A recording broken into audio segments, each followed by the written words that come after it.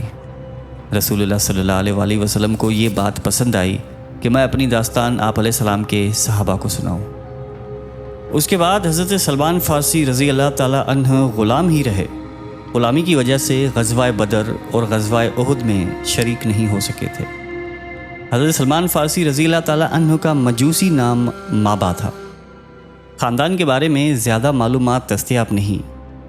رسول اکرم صلی اللہ علیہ وآلہ وسلم نے انہیں مہاجرین یا انصار کی بجائے اہل بیت میں شمار فرمایا۔ تو یہ تھی حضرت سلمان فارسی رضی اللہ تعالیٰ عنہ کی ایمان افروز داستان، ایک مجوسی عالم کے گھر سے جنم لینے والے بچے کا سفر، جس نے سچ کی تلاش میں غلامی بھی دیکھی، جلا وطنی بھی سہی، اور آخرکار بارگاہ رسالت صلی اللہ علیہ وآلہ وسلم تک پہنچنے کی سعادت پائی۔ حضرت سلمان فارسی رضی اللہ تعالیٰ عنہ کی زندگی ہمیں یہ سکھاتی ہے کہ جو دل سے سچ کا طالب ہو، راستے کتنے ہی کٹھن کیوں نہ ہو، اللہ اسے اپنی منزل تک ضرور پہنچاتا ہے۔ اگر آپ کو یہ ویڈیو پسند آئی ہو تو اسے شیئر کریں اور اپنی قیمتی رائے کمنٹس میں ضرور لکھیں۔ اللہ ہمیں بھی وہی اخلاص، وہی تلاش حق اور وہی وفاداری عطا کرے جو حضرت سلمان فارسی رضی اللہ تعالیٰ عنہ کی پہچان تھی۔ اگلے ویڈیو تک کے لیے اللہ حافظ۔